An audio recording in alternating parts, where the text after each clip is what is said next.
बीड जिल्ह्यामध्ये संपूर्ण पावसानं हाहाकार माजवलेला आहे। त्याच्या बीड जिल्ह्यामध्ये पाऊस पडतोय। बीड जिल्ह्यामध्ये सिंधाफणा नदी आहे, परत मांजरा नदी आणि ही गोदावरी नदीच्या जायकवाडी धरणातून गोदावरीला पाणी आहे। गोदावरीच्या 3 किलोमीटर नदी पात्राच्या बाहेर पाणी आहे। एक आपल्या बीड जिल्ह्यातून 3 किलोमीटर पलीकडल्या साईडनं 3 किलोमीटर एवढं प्रचंड पाणी येत आहे आणि या पाण्यामुळे जिल्ह्याचं अतोनात नुकसान झालं आहे। गोदाकाठच्या गेवराई तालुका असेल, माजलगाव तालुका, परळी तालुका आपल्याकडून बीड जिल्ह्यामध्ये प्रचंड नुकसान झालं आहे। आजही आपण हिवऱ्यामध्ये आहोत।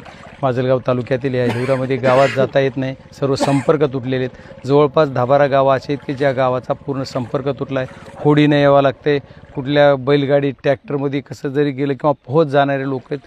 आता प्रचंड म्हणजे कौडगाव असेल, तुमचं इथलं गवताडे असेल, परत तुमचं हिवरा असेल किंवा तिथलं भगवाननगर असेल, ह्या गावाला आता मी जाताना सुद्धा बघितलं की जाता प्रचंड गावचं अख्खं नुकसान झालं आहे। गावाची गावं पूर्ण ही झालेत। माझ्या सर्व प्रशासनाला सुद्धा सूचना मी केल्या आहेत की माझ्या मायबाप शेतकऱ्यांचं, बळीराजा जी ग्रामीण भागात राहणाऱ्या सर्व लोकांचं जे घराचं नुकसान झालं आहे त्याच्यासुद्धा तात्काळ तुम्ही मदत द्या। त्या लोकांना मदत तात्काळ मिळाली पाहिजे।